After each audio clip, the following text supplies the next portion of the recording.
My journey to magical me began with trying to forge a connection of sorts with one of my great-grandmothers, my maternal grandfather's mother. She was an Italian immigrant who had outlived a few husbands and had 8 surviving children. I was about 10 years old when my great-grandmother passed away at the age of 82 years. I remember her as a stocky, jolly, white-haired woman whose face was fair and wrinkle-free. Her number one teaching point was to not ever utter a negative thought, and not to have a negative thought, period. This advice had little to do with positive thinking ideology popular among the then New Thought and now New Age sets. It was a foundational idea within Italian folk magic and superstition. It relates to the cultural obsession with averting the evil eye, not attracting it and not being a source of it. That is, my great-grandmother's advice was less about creating a positivity than it was about avoiding negativity. The concern about avoiding negativity had seemingly rubbed off on my grandfather. My maternal grandparents' house was chock full of evil-averting and good-luck-attracting charms.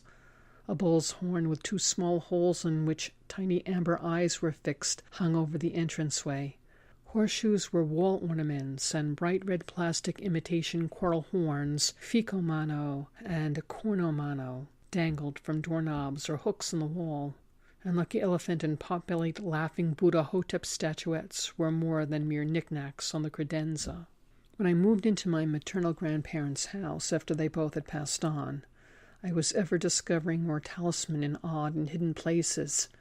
Bunches of items, blessed palm, felt, religious scapula, cheap metal saint medallions, rosary beads, and corno and ficomano, and glass eye amulets. They were strung on spikes driven into concrete pillars in the unfinished basement, or strung on nails driven into the wall in the far back recesses of clothes closets.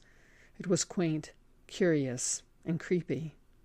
Although I had a familiarity with evil-averting Italian-American talisman and grew up knowing that garlands of chili peppers and garlic cloves hung from hooks festooning kitchen windows were meant to keep bugaboos away, I would not fully appreciate the significance of these affectations and the curios found in my grandparents' house until several years later when I sought to explore my great-grandmother's culture. Besides information about Italian magical and superstitious ideas about positive thinking and evil eye lore, it took quite some time to weed out information. And after some time, found a bilingual chat board portal called Strega Italiana, the members of whom, mostly Italian practitioners, autodidacts, and academics, were in alignment with academic research of Italian folk magic. I can't say that much of what I read up on appealed to me as a practice, especially after I got through reading Ernesto de Martino's Magic, A Theory of the South, which describes a rather primitive and impoverished fear-based culture of low magic and superstition in Lucania, a region adjacent to the one my Barisi great-grandmother was from. And none of the information gathered really clarified for me what exactly my great-grandmother was into. All I knew is that she read palms and cards, and had a vocabulary about the malocchio. Her offspring also proudly referred to her as a strega, a witch. I would eventually learn that the term strega was originally meant to refer to the mythical bugaboo witch, specifically a strix, an evil, vampiric, baby-killing, bird-like monster and a harbinger of doom, originating in ancient Roman lore. Much of European folk magic had to do with averting the mythical, maleficent powers of witchcraft and the evil eye, not identifying with the mythical source of those powers. In all accuracy, my great-grandmother was not a strega.